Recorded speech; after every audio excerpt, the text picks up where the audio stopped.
I've been looking into setting up DIY solar at home, and while there's plenty of videos about the technical aspects, microinverters, and whether it's worth it, there's not much on the actual mounting solutions. So I'll take you through the mounting kit and panels I used, and how I installed the solar panel from inside the property on the second floor without an extra long ladder or expensive scaffolding. But first things first, as you've probably gathered, I don't have an actual balcony, but I will be mounting the solar panel to a Juliet balcony, which is quite common in loft conversions and flats in the UK.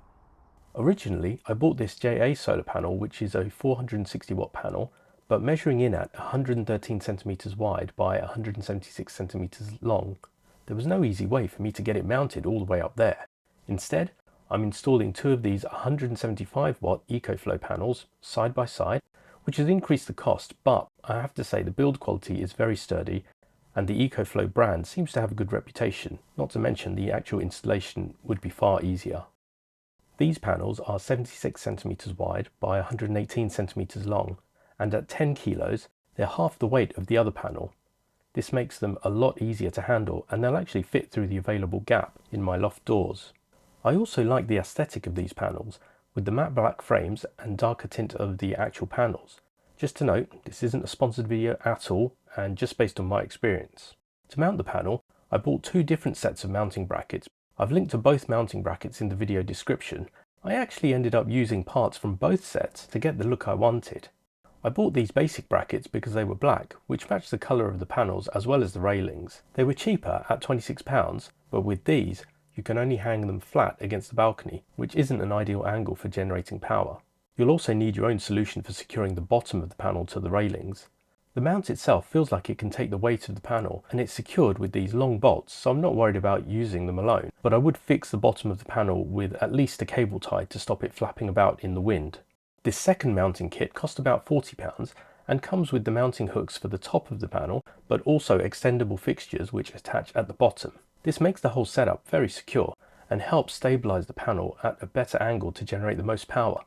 The hooks for this kit also have a rubber lining on the inside, which should prevent damaging your railings during installation or from any movement. I actually decided to use the hooks from the first set and the lower fixtures from the second set to attach my panels, and that was simply down to the hooks being black and keeping in colour with the railings and panels. I'm not sure if these holes are a non-standard size, but the solar panel does come with the right sized bolts, so it's not a problem. Both sets of hooks easily fit onto these railings and could easily fit chunkier designs, but I've put some measurements up to help you see if these could work for you.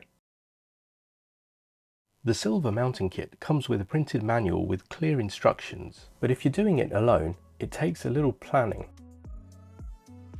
So to start with, I'm attaching the black hooks at the top.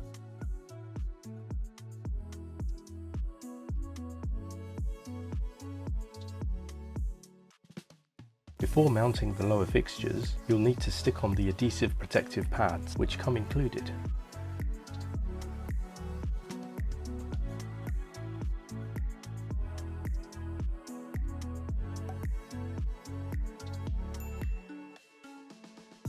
Next, I'm going to set up the lower fixtures by tightening the bolts to hold the pieces in place.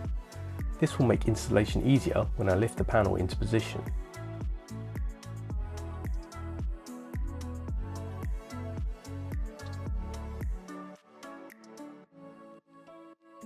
Once that's done, attach them to the panel using the bolts that came with the solar panel.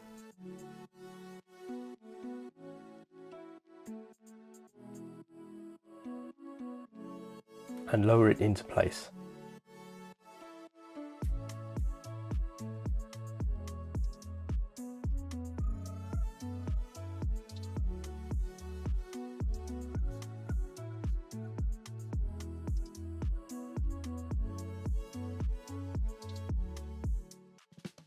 I'm securing the hooks before I do anything else to avoid any mishaps.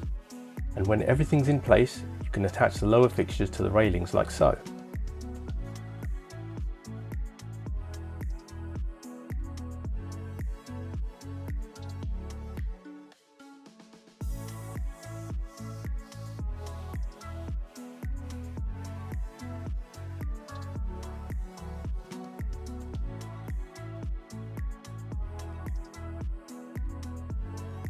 These panels are 20 volts each, so I'm hooking them up in series to charge my Anker C1000 power station. And with this setup, I'll be powering some of the lighting and computer monitors in the loft, all off-grid. I hope this was helpful. If you have any questions or comments, let me know, and until next time.